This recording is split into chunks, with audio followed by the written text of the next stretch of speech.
अस्सलाम वालेकुम नाज़रीन। मैं हूं वहाब और आप देख रहे हैं मेरा यूट्यूब चैनल। नाज़रीन, सऊदी अरब ने इस दफ़ा मक्का मुकरमा में दाखिले के लिए नए इंतहाई सख्त कवानीन जो है वो नाफिज कर दी हैं। आज की तारीख से और अभी से आज की वीडियो में मैं आपको वो 3 गलतियां बताने जा रहा हूं जो इस साल हज़ारों पाकिस्तानियों के हज को बर्बाद कर सकती हैं। और ये वो बातें हैं जो शायद आपको किसी बड़े चैनल पर सुनने को ना मिली हों। तो नाज़रीन, एक पाकिस्तानी ख़ानदान जो हज पर जाता है वो औसतन 5 से 10 लाख रुपए खर्च करता है। ये पैसे अक्सर पूरी ज़िंदगी की बचत होती है, और एक गलती और ना पैसे वापस होते हैं, ना हज, ना दोबारा सऊदी अरब। आइए आपको इसकी तमाम डिटेल बताते हैं कि वो कौन सी गलती हैं। नाज़रीन, पहली गलती, और ये सबसे हैरानकुन है, मस्जिदुल हराम के अंदर मोबाइल से तस्वीर या वीडियो लेना।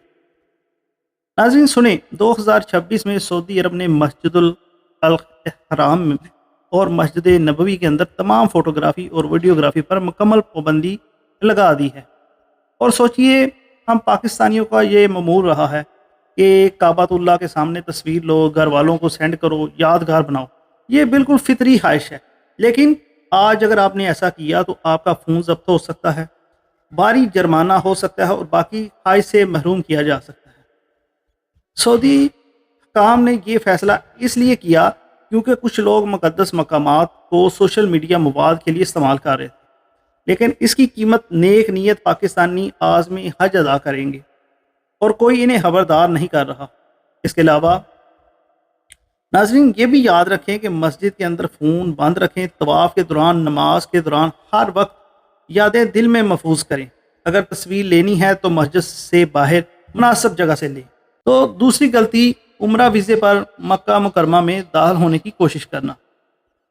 नाज़रीन, मक्का में सिर्फ वही लोग दाखिल हो सकते हैं जिनके पास बाकायदा सरकारी हज परमिट हो। सियाहती वीज़ा नहीं, उम्रा वीज़ा नहीं, रहायशी वीज़ा नहीं, सिर्फ हज परमिट।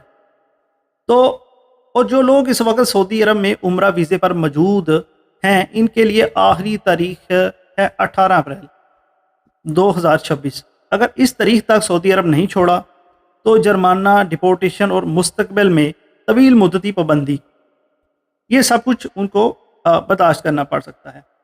लेकिन सवाल ये है, पाकिस्तान में कितने ख़ानदान ऐसे हैं जो सोचते हैं कि वहाँ पहुँच जाएंगे, कोई रास्ता निकल आएगा। 2026 में 4 लाख से ज़्यादा लोगों ने बगैर परमिट के हज करने की कोशिश की। सऊदी हुकाम ने साफ कह दिया कि यह रास्ता अब मुकम्मल तौर पर बंद हो चुका है। अगर आपके घर में कोई इस साल हज का इरादा रखता है, अभी चेक करें कि इनके पास सरकारी परमिट है या नहीं। नुस्क ऐप एक ऐप है, उस पर तस्दीक करें, सरकारी ट्रैवल एजेंट से पूछें। तीसरी गलती, नुस्क कार्ड घर छोड़ देना। ये सिर्फ मोबाइल पर रखना काफ़ी नहीं है नाज़रीन। 2026 में सऊदी अरब ने नुस्क कार्ड लाजमी करार दे दिया है, यानी वो फिज़िकल तौर पे आपके पास होना चाहिए। 2026 में सऊदी अरब ने नुस्क कार्ड लाजमी कर दिया है, यानी वो फिज़िकल हाथ में पकड़ने वाला कार्ड जो बताता है कि आप बाकायदा हाजी हैं। मक्का, मिना, अरफात, मुज़दलिफ़ा, हर मकाम पर चेक पोस्ट हैं, और अगर कार्ड साथ नहीं तो आपका दाखिला जो है वो ममनू हो सकता है। और याद रखें, सिर्फ मोबाइल में डिजिटल कार्ड काफ़ी नहीं, आपके पास फ़िज़िकल कार्ड हर वक्त होना चाहिए। रवानगी से पहले अपने जो आपका हज ऑर्गेनाइज़र है उससे लाजमी हासिल करें। और ये वो सच है जो कोई नहीं बोलता, क्योंकि बड़े चैनल वहाँ तक नहीं जाते जहाँ आम आदमी की ज़िंदगी बदल रही होती है। अब ज़रा सोचें, ये तीनों कवानीन सऊदी अरब ने पिछले चंद हफ्तों में नाफिज किए हैं। 13 अप्रैल, 18 अप्रैल, नुस्क कार्ड सब नए हैं। और वज़ारत मज़हबी अमूर ने क्या किया? खामोशी।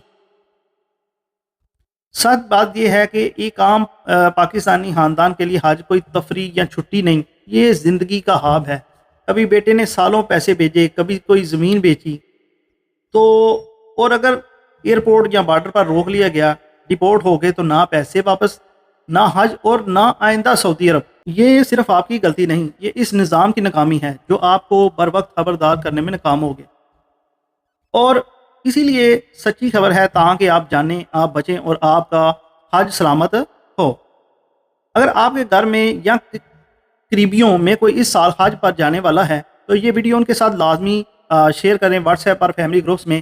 یہ آپ کی طرف سے ان کے لیے سب سے اہم معلومات ہو سکتی ہے. اور اس ویڈیو کو لائک کریں، چینل کو سبسکرائب کریں اور کمنٹس میں بتائیں کیا آپ کے گھر میں کوئی اس سال حج پر جا رہا ہے، کیونکہ سچی خبر میں صرف میری آواز نہیں، یہ ہم سب کی کہانی ہے. انشاءاللہ اگلی ویڈیو میں اور ایک اہم ویڈیو کے ساتھ حاضر ہوں گے. اپنا اور اپنے پیاروں کا بہت خیال رکھیے گا. اللہ حافظ.